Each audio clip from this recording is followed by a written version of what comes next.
So we're talking parenting now, and in particular dental health. Thousands of New Zealand children are having to get teeth pulled under general anaesthetic every year.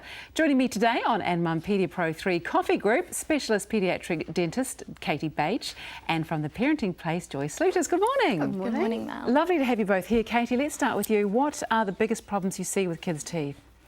Well, I think we always see a lot of things on TV about children with terrible teeth and a lot of teeth being taken out, but in my private practice sometimes what I see is parents that maybe aren't aware of the importance of regular dental checks or possibly added sugars or extra sugars in food, and then are horrified when their children have holes in their teeth and problems. So I think it's someone that affects a lot of children in New Zealand. In some parts of New Zealand up to 50% of children have decay in their teeth. 50% of children, and this is obviously something that's occurring more and more. Absolutely, and we're finding the severity is getting worse as well. Wow.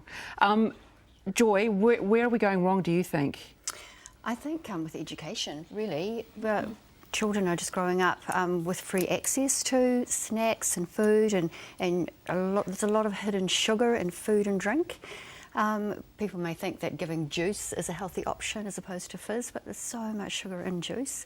And just educating parents and children around the good healthy options of drinking milk and water as opposed to fruit juice and fizz. Because sometimes we think we're doing the right thing for our children, but we're really not. Yeah. And also, keep going. Sorry.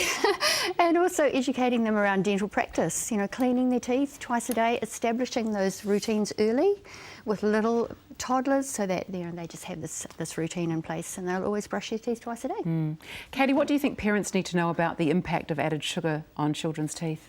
I think parents need to be really careful about looking at what they're feeding their children and looking at labels. Not all foods are equal. Even if you look at the back of the yogurt packets in the supermarket, just the value of sugar in all of them is dramatically different. And I always like to tell my parents when they come into the clinics to really try and give their children as many whole foods as possible as they came, not in packets, and just really watching dried fruits, muesli bars, raisins, sometimes even those squeezy pouch yogurts can be really full of sugar. And that's what's so good about this, is that actually no added sugars in this toddler milk, which is wonderful. Because that is the thing, we think we're giving our children healthy treats with muesli bars sometimes, but they can be full of all sorts of things. Absolutely. Easter is this weekend. Let's talk about that for a moment. So, do we need to be avoiding chocolate altogether? Oh, that's a bit drastic. I'm glad you said that. I would encourage parents to maybe talk to the relatives who tend to be the main offenders in excess. So talk to them about perhaps, buying a book on Easter, or maybe some bunny ears and a fluffy tail for dress-ups, to not necessarily go the chocolate way, but if eggs are not negotiable, then ask them to maybe just provide the little eggs rather than the giant chocolate bunnies. And then let's get the kids outside doing some exercise and hide those eggs and race around the garden hunting for them. So you're getting exercise as well as chocolate intake. And you don't have to eat it all at once. You can. Well, you do, but no, I know. Some people, you definitely don't have to eat it all at once. You don't. You could save them and bake with them and just don't stuff them in. And hide those eggs so well in the garden that they never find them. Absolutely. That's the trick. Find them 3 months later. Yeah. So we talked a little bit about teeth brushing before with toddlers and children. What about flossing? Do we start with them that young as well?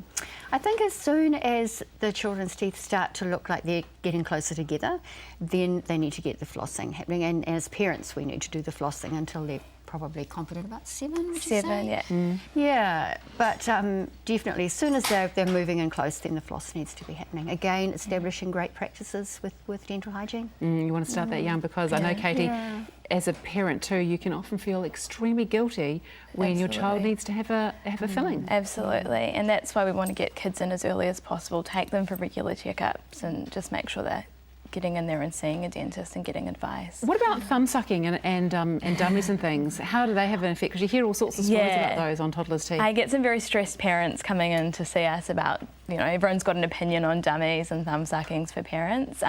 I think in toddlers, look, Joy, no, you've got a lot of challenges with a toddler, I'm sure, so probably dummies and thumb suckings is not in a toddler something that I'd want them to give up straight away. Obviously when they're 6, 7, 8, then yes, we need to be doing something about that.